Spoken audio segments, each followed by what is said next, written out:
మాజీ సీఎం కేసీఆర్ పై కాంగ్రెస్ నేత జగ్గారెడ్డి సెటైర్ వేశారు. కేసీఆర్ ప్రజాక్షేత్రంలోకి వస్తారన్న వార్తలపై జగ్గారెడ్డి ఫైర్ అయ్యారు. కేసీఆర్ ఫామ్ హౌస్లో ఉండి ప్రకటనలకే పరిమితమయ్యారని ఆరోపించారు. కేసీఆర్ 10 ఏళ్లలో ప్రజలతో నేరుగా ఎప్పుడైనా మాట్లాడారా అని ప్రశ్నించారు. ప్రతిపక్ష నేతగా కూడా కేసీఆర్ ప్రజల్లోకి వెళ్లట్లేదని, సీఎం హోదాలో కేసీఆర్ సచివాలయానికి ఎన్నిసార్లు వెళ్లారని, 9 నెలల్లో రేవంత్ రెడ్డి ఎన్నిసార్లు సచివాలయంలో ఉన్నారో తెలుసా అని, దీనిపై కేటీఆర్, హరీష్ రావు చర్చకు సిద్ధమేనా అన్నారు జగ్గారెడ్డి. విపక్ష నేతగా కేసీఆర్ ప్రజా సమస్యలపై అసెంబ్లీలో మాట్లాడారా అని అడిగారు జగ్గారెడ్డి. మీరు 9.5 సంవత్సరాల్లో కేసీఆర్ గారు రికార్డు తీయండి.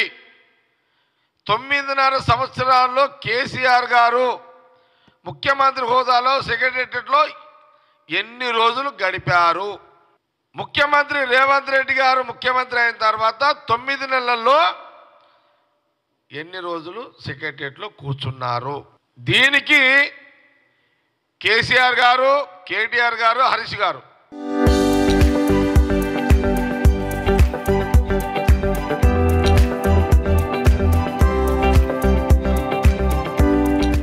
దీని మీద డిబేట్కి మీరు చర్చకు సిద్ధం కాగలరా? 9 నెలల కాలంలో నీకు టైం లేదు, షెడ్యూల్ లేదు, సిస్టమ్ లేదు, పరిపాలన విధానం లేదు, అసలు సెక్రటేరియట్కి కేసీఆర్ దారే లేదు. ఇది ఆనాటి బీఆర్ఎస్ పరిపాలన, ఈనాడు కాంగ్రెస్ పరిపాలన తేడా. మీ కేసీఆర్ గారి ప్రకటనకు కట్టుబడి ఉన్నారా మీ జీవితంలో ఎప్పుడైనా?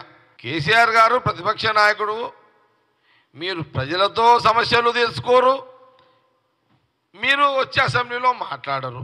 విచిత్రం ఏంటంటే ఇది రివర్స్లో నడుస్తున్నది ఇప్పుడు.